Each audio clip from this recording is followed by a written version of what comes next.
Hi folks, today we're talking Chapter 2, Centering Your Audience. Remember that whenever you are giving any sort of public address, the most important person or people in the room is not the speaker, it's actually the audience. And let's explore why.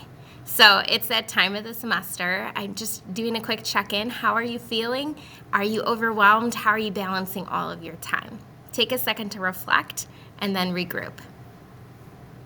So today we're going to talk about how to describe how to analyze a formal audience, consider implied or implicated audience members, explain stereotypes and ethnocentrisms to avoid any unethical speaking, and explain how an individual can improve their listening. So we've got a lot to cover today. I think the most important thing is thinking about why the audience matters.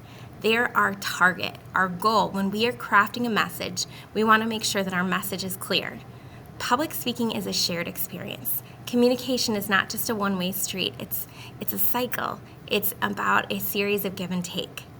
Audience helps shape meaning based on their experiences, what they bring to the table, how they're approaching the conversation is really key. And good speakers call in their audience. They draw them in with their attention grabber, with their connections, with how they adapt their speech.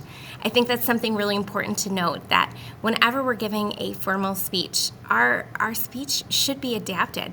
It's not something we memorize when we're delivering something extemporaneously.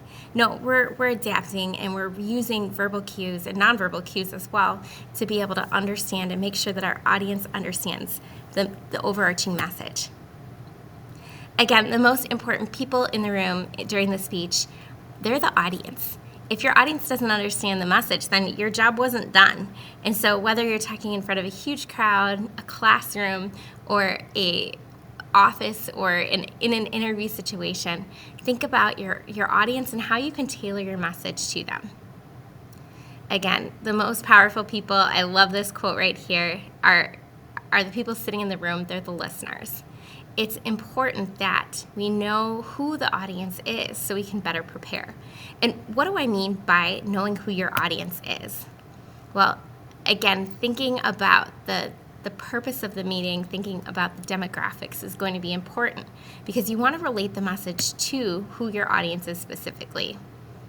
Good public speaking is audience-centered, the desire to gain a response from your specific audience. And so asking yourself these questions are really key. Now, there are two different types of audiences that your textbook is going to reference. One is explicit and one is implied.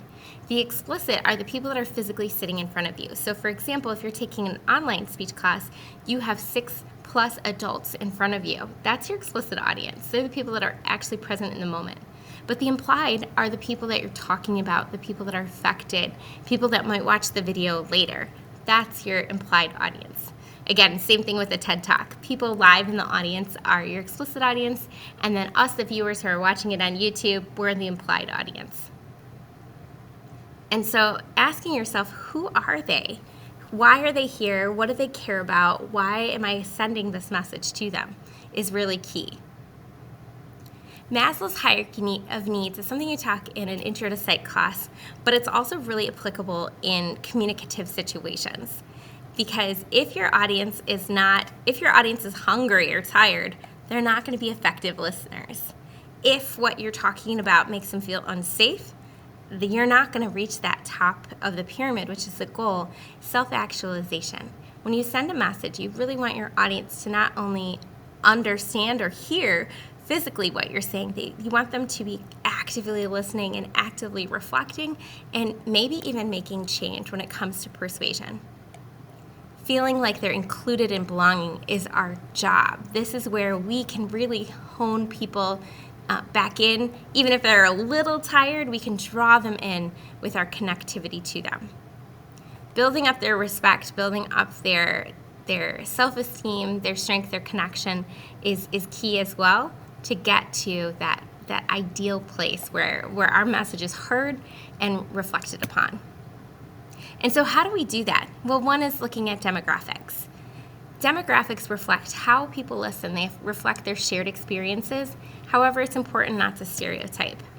So there are key 6 demographic traits: age, gender, religion, sexual orientation, race or cultural background, ethnicity, and then group membership. Like, do they work at a specific place as a job? Do they go to a certain club or activity, or do they like a certain sport? Those are group memberships. Now, the most important one of these, in my opinion, is actually age. And a lot of different speech textbooks will back me up on believing that age is highly important. And here's why.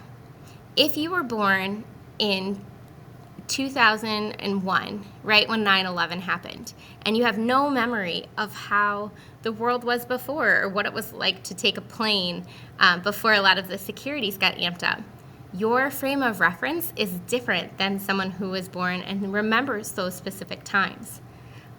Our cultural experience, our shared experiences, shape our values, beliefs, and ideas. And so age and those references becomes really key. The more we experience something, the more we see something from a lens with a group of our peers, the more likely we are to listen to or react a certain way to messages. So again, they're all important, but thinking about age and thinking about cultural experiences, wide, vast, shared experiences, is something that's really important and can really help you when delivering a speech. Other demographic issues: occupation, economic position, education, place of residence. Being in Illinois, we have shared experiences as well than maybe different states or different regions. And there's still more out there.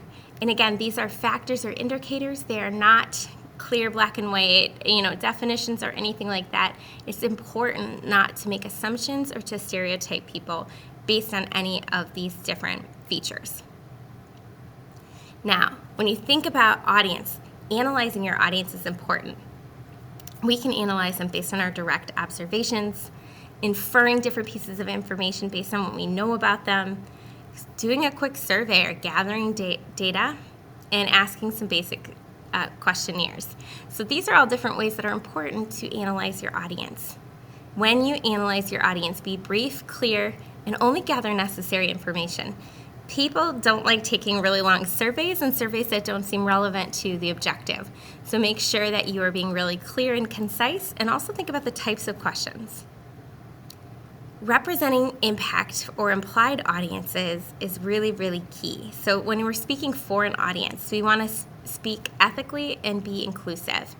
We want to avoid those ethnocentrisms or those stereotypes that exclude people or make people feel like they're being called out instead of called into our conversation. So when you're speaking for others, you carry a responsibility. If you're trying to persuade someone on, for example, getting involved in cancer research, remember that you are representing a much larger or implied group of people. So you are responsible for those stories and telling them in a respectful manner. Speech should always be respectful, even in cases where you might disagree with another group of people. Calling people out and not calling them in is problematic in the effectiveness and the ethical nature of your speech. Now, likewise, being an ethical speaker is important, but also being an ethical listener. There are different types of listening: empathetic, appreciative, critical, and comprehensive. Whatever the reason for listening, remember to avoid barriers like noise, biases, distractions, because active listening is not passive. It's not scrolling on your phone while people are speaking. It's not ignoring them or tuning them out because they have a different perspective than you. Being a good audience member means processing, questioning, and responding thoughtfully. So how do we bring this all together? Well, great speakers and audiences co-create meaning. It is a mutually shared experience. We want to call people in to promote understanding, connecting, and respecting. And calling people in means inviting your audience to be part of the message. So I'd love for you to think about, how can you call people in to your next speech? And how might you center your speech on your audience? Knowing your listener is key to making sure that they are heard. Thanks, folks, for listening, and I'll check you out with the next chapter.